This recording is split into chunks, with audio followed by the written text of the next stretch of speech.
এখানে আলু ভাজা, এখানে ডাল, পুঁই শাক চিংড়ি মাছ দিয়ে কাঁঠালের দানা দিয়ে তরকারি, মাছের ঝোল আর ভাত।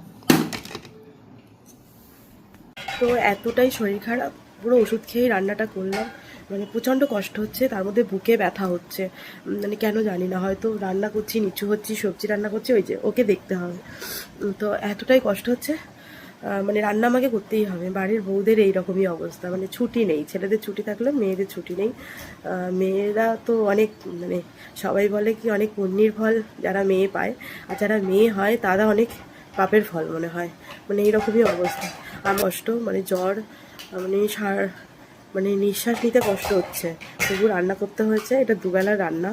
যদি কিছু রান্না দরকার লাগে, ওবেলা যদি কিছু শেষ হয়ে যায় কিনে আনবে। তো আজকে আর মানে ভিডিও করাটা যেটা শখ, সেই ভিডিও করাটা আর আজকে হবে না। Bye bye. এখন বাজে 12টা, তখন 12টা বাজে। আজকে আমি আর স্নান টান করবো না, মানে প্রচণ্ড শীত করছে। গরম জল করলে হতো, কুচুকেও স্নান করাবো না।